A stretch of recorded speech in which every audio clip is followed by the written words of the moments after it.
Hi, this is Nate Wills, and this is my introductory forum post. I'm currently the elementary principal at Puxico.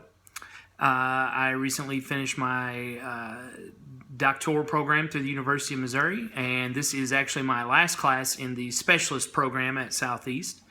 Just to address some of the hiring policies or procedures that we use at Puxico, we usually start that by as do most people, by filling a need.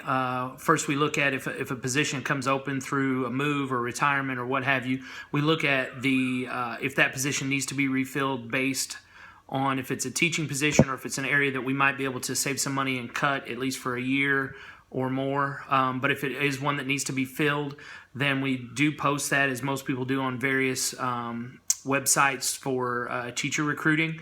We also post it within our buildings to see if anyone within the district would like to move into that, to show interest into moving into a certain position. And from that, if it really depends on what position it is as far as where we move for our hiring committee, who's involved in that hiring committee and that process. For example, if it's a teacher, then we usually try to get those grade level teachers that are still within the district to be a part of the selection process, from applications about who we want to interview and ultimately being part of the interview process, and selecting 2 to 3 candidates to present to the board. And from there, we select a candidate. We offer the position. Once the position is accepted, we have a mentoring program once that person comes on board, usually in the next school year. We do have a mentoring program. Obviously, everyone has a new teacher orientation at the beginning of the year, but we've really changed our mentoring program the last couple of years to make it more expansive and more in-depth. For example, we've went from changing mentors, having multiple mentors, to having one mentor for the entire district for teachers. That person has been given additional training and so that they can go in more depth into things. So multiple teachers might come to that one person, and they're given a larger stipend because of the responsibilities. And it's also taken a little bit more serious, I believe.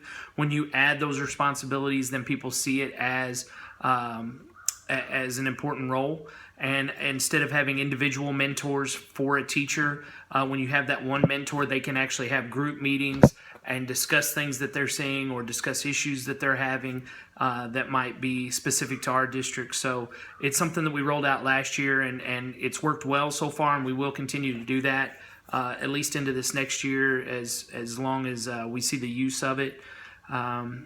And you know, I think that was one spot we were lacking, was in our mentoring program. So it's been a good change for us, and it's something that we continue to evolve and look at making improvements to.